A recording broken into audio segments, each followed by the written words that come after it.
ছিল এখানে, অর্থাৎ যা করেছিল সেগুলি সে দেখতে পাবে।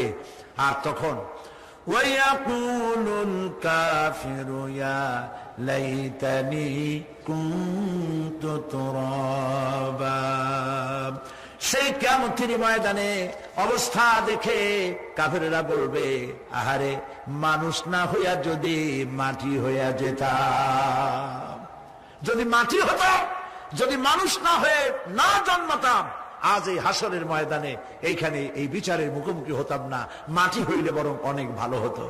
প্রিয় ভাই সব, সূরা আন-নাবা সংক্ষিপ্ত আকারে যে আলোচনাটি করলাম, সে আলোচনাটি ছিল এই পরকাল হবে, কিয়ামত হবে, এতে কোনো সন্দেহ নাই। আছে সন্দেহ? কোনো সন্দেহ নাই, অবশ্যই কিয়ামত হবে। এবং সেই কিয়ামত কেমনে হবে সেগুলির দৃষ্টান্ত, মানুষ মরলে পচে যাবে, গলে যাবে, তারপরে জিন্দা হবে কেমনে, সেগুলি আমি আপনাদের সামনে আলোচনা করেছি। তারপরে জান্নাত এবং জাহান্নাম দুটি ভাগ হবে, সেগুলির ব্যাপারে আমি আপনাদের সামনে আলোচনা করেছি। আজকে মুনাজাতের আগে সর্বশেষ যে কথাগুলি বলতে চাই, সে কথাগুলি হলো এই পৃথিবীতে আমরা এসেছি, চলে যাব, যাওয়ার আগে এই কোরআন একটি বিশাল জনগোষ্ঠী এমন বানাতে চেয়েছে, যে জনগোষ্ঠী এই কোরআন দিয়ে একটি বিশাল সমাজ গড়বে, রাষ্ট্র গড়বে, এমন রাষ্ট্র গড়বে যেই রাষ্ট্রে দুঃখ থাকবে না, অশান্তি থাকবে না, যেখানে সুখ থাকবে, সমৃদ্ধি থাকবে, আর কিয়ামতের দিন আল্লাহর জান্নাতে তারা চলে যাবে। তেমন একটি সমাজকে আমরা চাই। সবাই বলেন, সেরকম একটি সমাজকে আমরা চাই। কারা কারা চাই হাত তুলে দেখা।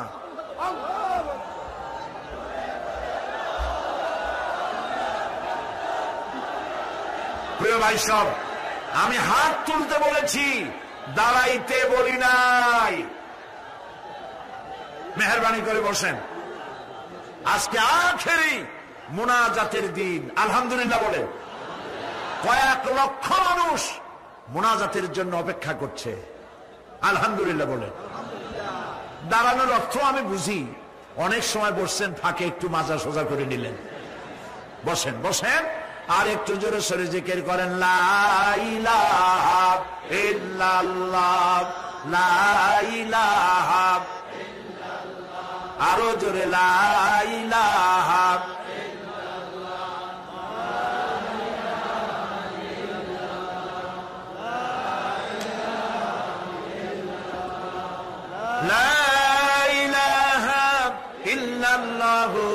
মুহাম্মাদুর রাসূলুল্লাহ। বসা মানুষেরা দাঁড়ানো ভাইদেরকে বসতে সাহায্য করুন। কেমনে করবেন বুঝে নেন। প্রিয় ভাই সব, কিয়ামতের দিন আমরা যেতে চাই জান্নাতে। কোথায় যেতে চাই বলেন? জোরে বলেন। এই জান্নাতে যাওয়ার জন্য দুইটা কাজ করতে হবে। কয়টা কাজ? আল্লাহ রাব্বুল আলামিন বলেন, ফামান কানা ইয়ারজু লিকাআ রাব্বিহি ফালইআমাল আমালান সালিহান ওয়া লা ইউশরিক বিইবাদাতি রাব্বিহি আহাদা। আল্লাহ পাক বলেন, যে বাজারা আমার সঙ্গে দেখা করতে চায় কিয়ামতে, দুইটা কাজ করা লাগবে। বলেন কয়টা কাজ? একটা হলো নেক আমল। কি আমল বলেন? নেক আমল।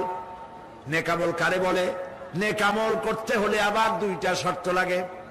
এক নম্বরে কাজটা করতে হবে আল্লাহরে খুশি করার জন্য। কারে খুশি করার জন্য? একটা মাদ্রাসা বানাইছি যাতে লোকেরা বলে যে বড় একটা মাদ্রাসা বানাইছে, এই জন্য মাদ্রাসা বানাবেন, মসজিদ বানাবেন, হসপিটাল বানাবেন, যা কিছু করেন নিয়ত হবে আল্লাহকে খুশি করা। নিয়ত হবে কারে খুশি করা? আল্লাহ পাককে খুশি করা।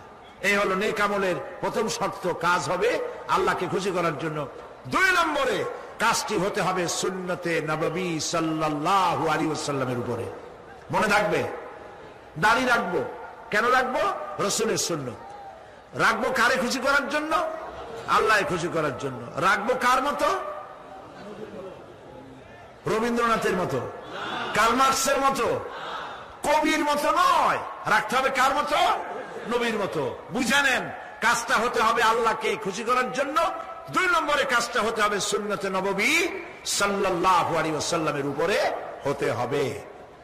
তাহলে এই হলো 1 নম্বর।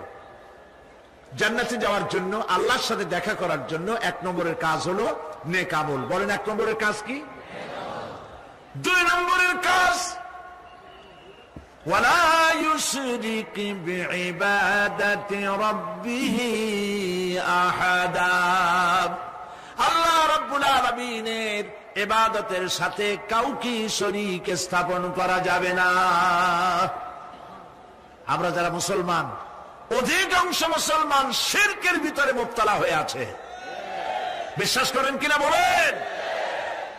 কাফেরেরা তো মুশরিক আছেই, ওরা তো মুশরিক আছেই, কিন্তু আমরা মুসলমানেরা আমাদের আমলের মধ্যে আমাদের অজান্তে সবের নিয়তে অনেক শিরক আমরা করে বসি। নাউজুবিল্লাহ, বলেন নাউজুবিল্লাহ। এই জন্য আমি বারবার সতর্ক করি, নিজেকেও করি, আপনাদেরকেও করি। এই কারণে করি, শিরকের গুনাহ আল্লাহ মাফ করবেন না। ইন্না শিরকা লাযুলমুন আযীম, শিরক মস্ত বড় অপরাধ, জুলম, আল্লাহ মাফ করবেন না।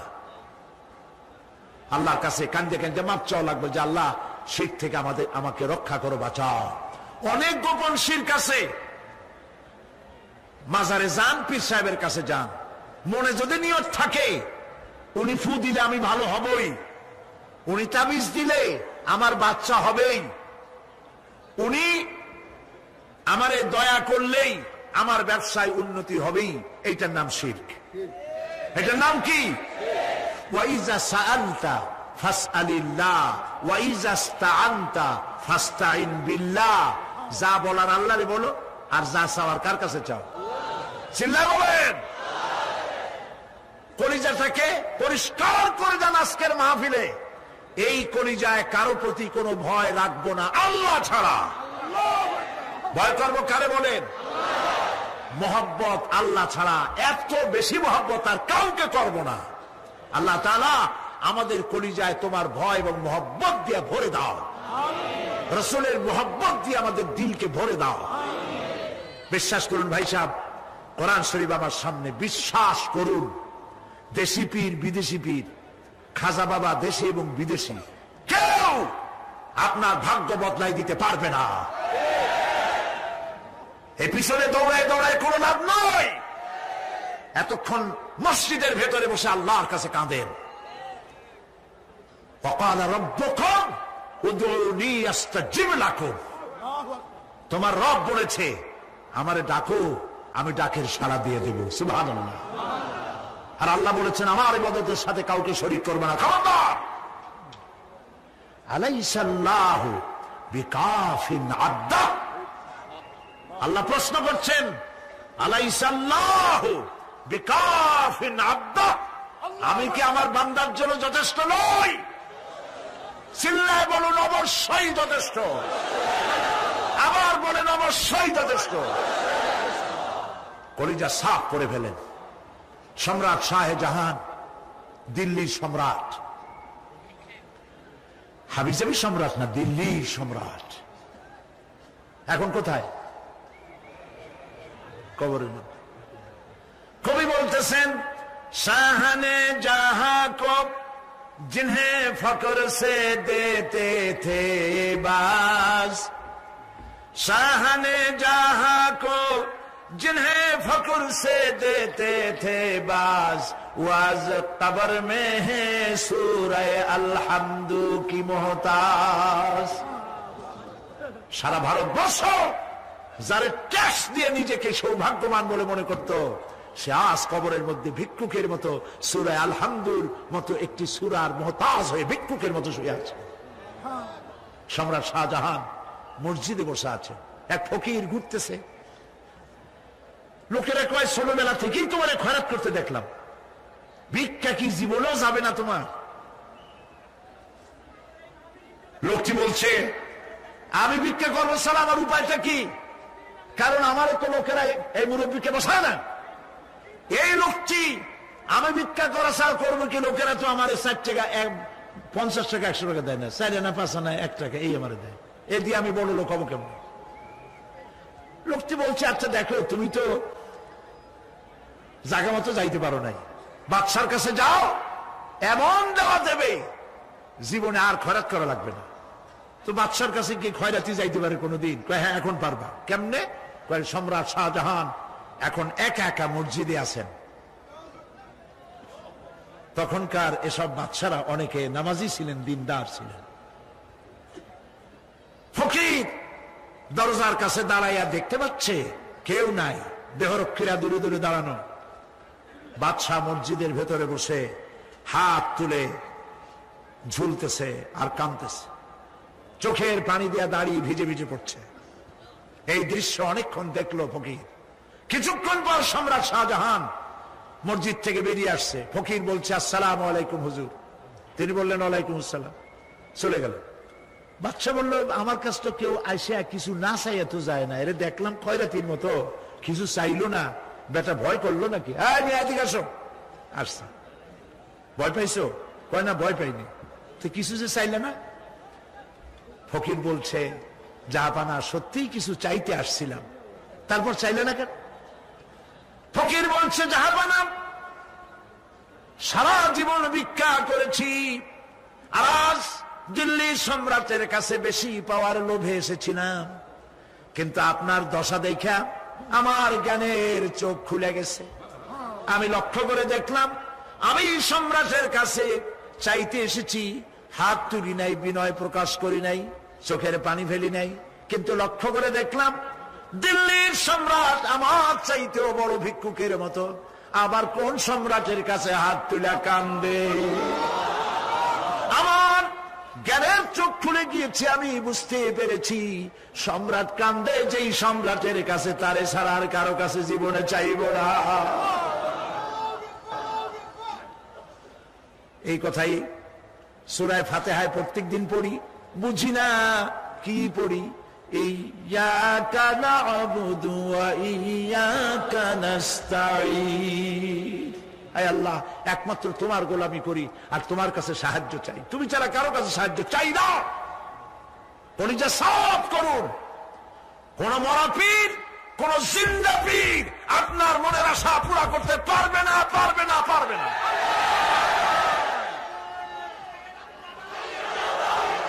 আর আজ থেকে কোন মাজারে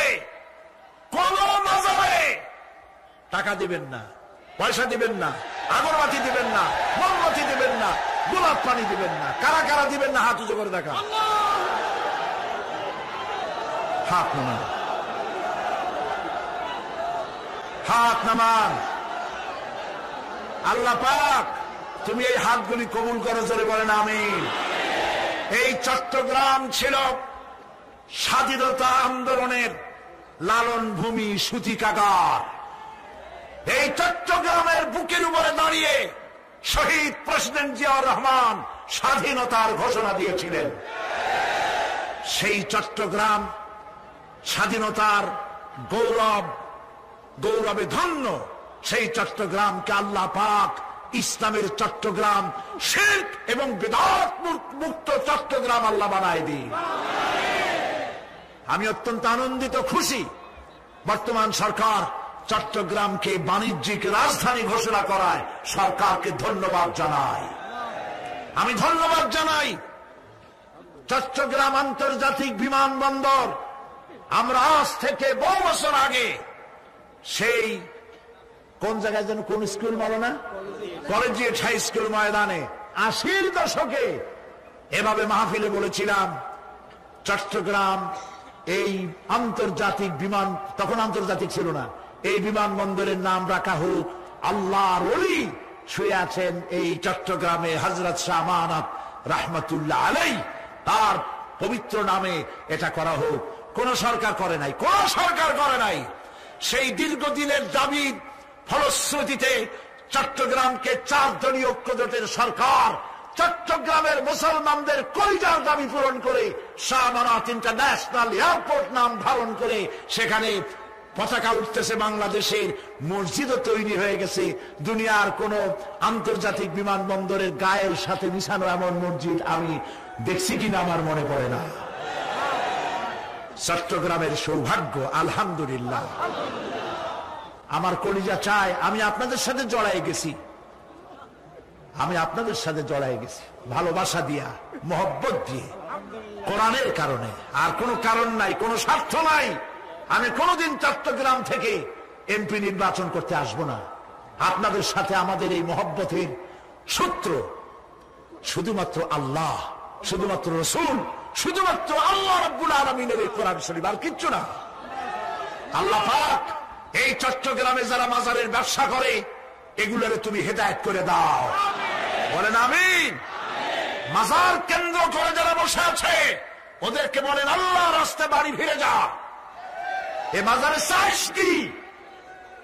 মাজারগুলির চতুর্দিকে বসে আছে, গাঁজা খায়, দাড়িতে জট, গায়ে সালার শট, শয়তান। বাড়ি যা, বলবেন বাড়ি যা বাচ্চা, রিক্সা চালা, তোরে মাজারে বসতে কইছে কে? মাজারগুলি পাহারা দেবে গভর্নমেন্ট। শাহ আমানত আমাদের সম্পদ, শাহ মাকদুম মুসলিম মিল্লাতের সম্পদ, শাহজালাল মুসলিম উম্মার সম্পদ। এদের মাজারকে সংরক্ষণ করার দায়িত্ব সরকারের। ওখানে তোমার বসে থাকা লাগবে না, খালি পয়সা কামাও আর এই টাকা দিয়া ট্রাক আর বাসের ব্যবসা করো, কোটি কোটি টাকার মালিক হও। আর গাঁজা খায়, ডলিয়া ডলিয়া কলকিতে ঢুকে টান দেয়, চোখ কর্মে বড় হয় আর গান গায়, মদিনা যাব কেমনে মদিনা। বলে তুই শয়তান, কেমনে মদিনায় যাবি? এত গাঁজা খাইয়ে যাবি তুই মদিনায়? প্রিয় ভাই সব, শীত মুক্ত জীবন যাপন করতে হবে, কোনো আপোষ নাই, নো কম্প্রোমাইজ। মাজারওয়ালাদের সাথে মুসলমানদের কোনো কম্প্রোমাইজ নাই, সাফ কথা। আমরা শিরক এবং বিদআত মুক্ত জীবন চাই, আলহামদুলিল্লাহ বলে। কিয়ামতে আল্লাহ পাক নাজাত দিয়ে দেবেন, বলেন আমিন। আমি সপ্তম সংসদে পার্লামেন্টে বলেছিলাম তদানীন্তন হুজুরদের সামনে, বুঝছেন তো কারা? বললাম এই তো বারবার যান উমরা করতে, এখন আর যাইটা না, এখন তো ইলেকশনের সময় না, এখন পার্শ্ববর্তী দেশে সফর করা দরকার। রোজার মাসে এখন আর যাওয়াটাও লাগে না, তখন যাইতো, তখন পট্টি টট্টিও বাঁধতো। বললাম আপনারা উমরা করতে যান, হজ করতে যান, আনেন কি? আতর আর পাথর, সুরমা আর খুরমা। কিন্তু দেখেন না সেখানে কি অবস্থা। আল্লাহ পাক বলেছেন আওয়ালাম ইয়ারাউ আন্না জাআলনা হারামান আমিনান। দেখতে পাও না আমি এই শহরকে কি নিরাপত্তার শহর বানিয়েছি? যখন পৃথিবীর চতুর্দিকে লুণ্ঠন হচ্ছে, চুরি হচ্ছে, হত্যা হচ্ছে, ধর্ষণ হচ্ছে, তখন আমার এই শহর দেখো কেমন নিরাপত্তা বানাইলাম। যারা হজে গিয়েছেন লক্ষ্য করেছেন লক্ষ লক্ষ মানুষ, তাদের চাইতেও সুন্দরী মানুষগুলি, নারীগুলি রাতের বেলায় পুরুষ সঙ্গী ছাড়া একাকিনী আল্লাহ রাব্বুল আলামিনের ঘর তাওয়াফ করতে আসে। গভীর রাত্রে তাওয়াফ করলো, নামাজ পড়লো, দোয়া করলো, আবার একাকিনী ঘরে ফিরে গেল।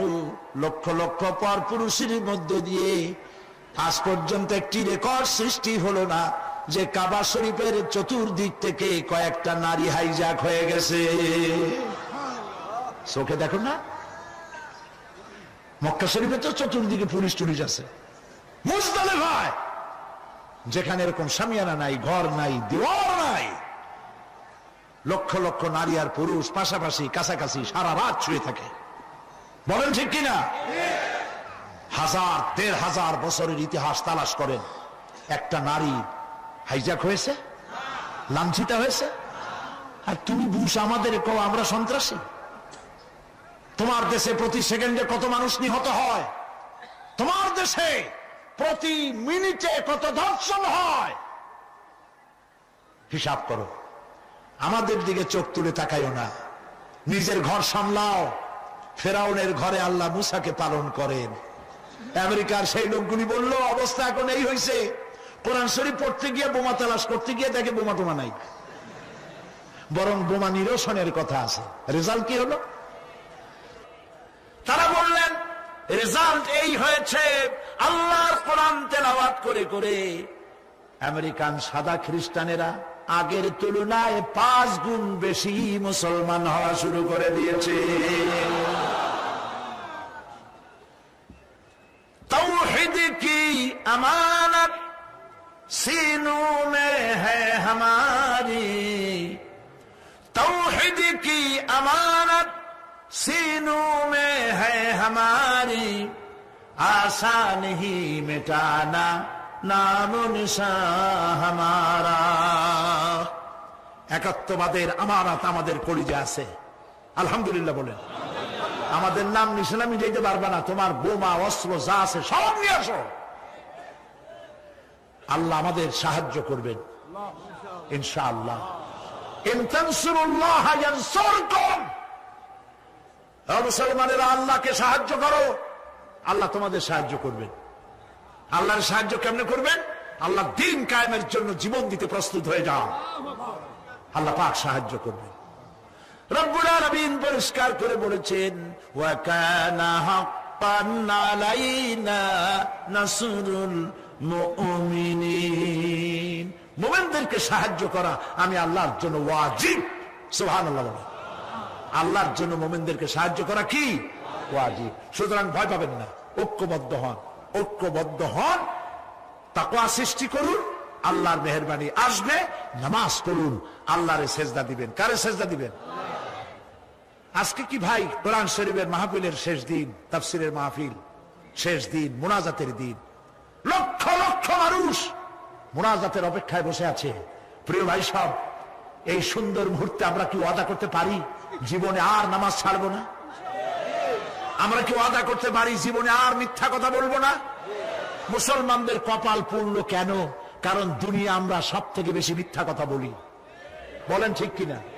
আমরা সব থেকে বেশি ওজনে কম দেই, আমরা খাদ্যে ভেজাল দেই, আমরা মানুষের শেকায়েত করি, আমরা পরনিন্দা করি, আমরা জমিনের আইল ঠেলি, আমরা নারীর মর্যাদা দেই না। এই সব কারণে আল্লাহ নারাজ হয়ে গেছেন। আমরা কি ওয়াদা করতে পারবো এই অপকর্মগুলি জীবনে আর করবো না? পারবো? দুই হাত উঁচা করেন, বলেন, ইয়া আল্লাহ, তোমার পবিত্র নামে শপথ করি, কসম করি, যতদিন পর্যন্ত মালাকুল মউত আমার মাথার কাছে না আসতেছে ততদিন পর্যন্ত ফরজ নামাজ, ফরজ রোজা ছেড়ে দেব না, মিথ্যা বলবো না, ওয়াদা খেলাপ করব না, অহংকার করব না, পরনিন্দা করব না, জমিনের আইন ঠেলবো না, স্ত্রী এবং অধীনস্থ মহিলাদেরকে বেপরদা করব না, বলেন, সুদ খাবো না, ঘুষ খাবো না। আয় আল্লাহ, চিৎকার দিয়া বলেন, আয় আল্লাহ, আমাদের আজকের এই মুকাম্মাল তওবা, এই ওয়াদা আমাকে পূরণ করার তৌফিক দাও। আমিন, আমিন, আমিন ইয়া রাব্বাল আলামিন। হাত নামান। প্রিয় ভাই সব, এরপরে আপনাদের আমি মোনাজাতের দিকে আগাচ্ছি, কষ্ট আর দিব না। আমাদের দেশে সন্ত্রাসের কারণে দেশ জাহান্নামের দিকে চলে গেছিল, ঠিক না? আলহামদুলিল্লাহ, সেনাবাহিনী যৌথ অভিযানের কারণে সন্ত্রাস কমে গেছে, আলহামদুলিল্লাহ বলেন, মহব্বতের সাথে বলেন আলহামদুলিল্লাহ। সেনাবাহিনী নামায় আপনারা বেজার না খুশি ছিলেন? বেজার না খুশি? দেখান তো কারা কারা খুশি। আলহামদুলিল্লাহ, হাত নামান, হাত নামান। আমাদের সেনাবাহিনী আমাদের গৌরব, আমাদের অহংকার। পৃথিবীতে তারা যেখানেই গিয়েছে আমাদের জন্য সুনাম কুড়িয়ে এনেছে। সন্ত্রাসীদের এই চিন্তা করার কারণ নাই যে অপারেশন ক্লিন হার্ট, অপারেশন থুইয়া এখন সব জেলা থুইয়া সাব ডিভিশন লেভেলে সব চলে আসতেছে। আবার আপনারা সন্ত্রাস, চাঁদাবাজি, মাস্তানি শুরু করবেন? পারবেন না, পারবেন না। কারণ সেনাবাহিনী আমরা দিল্লি অথবা পিন্ডি থেকে ধার করে আনি নাই, ওরা আমাদের সন্তান। সরকার যতবার খুশি ততবার নামাবে। সন্ত্রাসীদেরকে মারলে যদি মরে মানবাধিকার লঙ্ঘিত হয় না, কারণ সন্ত্রাসীরা মানুষই না। তারা যখন হাজার হাজার মানুষ মেরেছে তখন তোমাদের মানবাধিকারের কথা কোথায় ছিল? আজ এত দরদ কেন? বাংলাদেশ গত ঈদের মাঠে, ঈদের রাতে, ঈদের আগের রাত্রে আমরা মক্কা শরীফে ছিলাম, শুনেছি বাংলাদেশে বড় বড় শহরগুলিতে রাত 2:30, 3টা পর্যন্ত মা বোনেরা ঈদের কেনাকাটা করেছে। বাংলাদেশের ইতিহাসে হয়েছে কোনদিন? সুতরাং এতে নারাজ হয়েছে কারা? 14 কোটি মানুষ বলেছে আলহামদুলিল্লাহ, খালি একটা দল বলেছে নাউজুবিল্লাহ। আল্লাহ তাদের সুমতি দান করুন বলি আমিন। সবাই বলেন আমিন। সুতরাং সেনাবাহিনীর অপারেশনের ব্যাপারে কোনো কথা বলার কোনো প্রয়োজন নাই। বামপন্থীরা বলেছে রুখে দাঁড়াও, সেনাবাহিনী রুখে দাঁড়াবা? খুব আশ্চর্য কথা। পাগলা হাতি হইতে পারে, একটা পাগলা হাতি একটা বাজার ভাঙিয়ে দিতে পারে, 5-6টা মানুষ পাড়ায় মারতে পারে, কিন্তু তুমি রেজিমেন্টের সামনে তুমি কি? তোমরা বামেরা সব এক জায়গায় হইয়াও কামের কাম কিছু করতে পারো নাই, পারবাও না। নির্বাচনে দাঁড়ায় দেখো, তোমাদের বামের যত বড় নেতা আছে প্রত্যেকটা নেতার ব্যাপারে চ্যালেঞ্জ রইল যে যেখানে দাঁড়াবে সেখানেই জামানত হারাবে। কারণ এই দেশের লোকেরা বামপন্থীদের ভালোবাসে না, কারণ বামপন্থীরা জাহান্নামে যাবে। আসহাবুশ শিমাল, আসহাবুল ইয়ামিন, ডানপন্থীরা যাবে জান্নাতে, বামপন্থীরা যাবে জাহান্নামে। মুসলমানের বাচ্চা হইয়া নিজেদের পরিচয় দেয় বামপন্থী। আস্তাগফিরুল্লাহ। বাম মানুষেরা বাম হাত দিয়ে কি কাম করে? আস্তাগফিরুল্লাহ। কপাল পোড়া, জোরে কোন কি পোড়া? হুসনাক। আল্লাহ হেদায়েত করুন, জোরে বলেন আমিন, জোরে বলেন আমিন।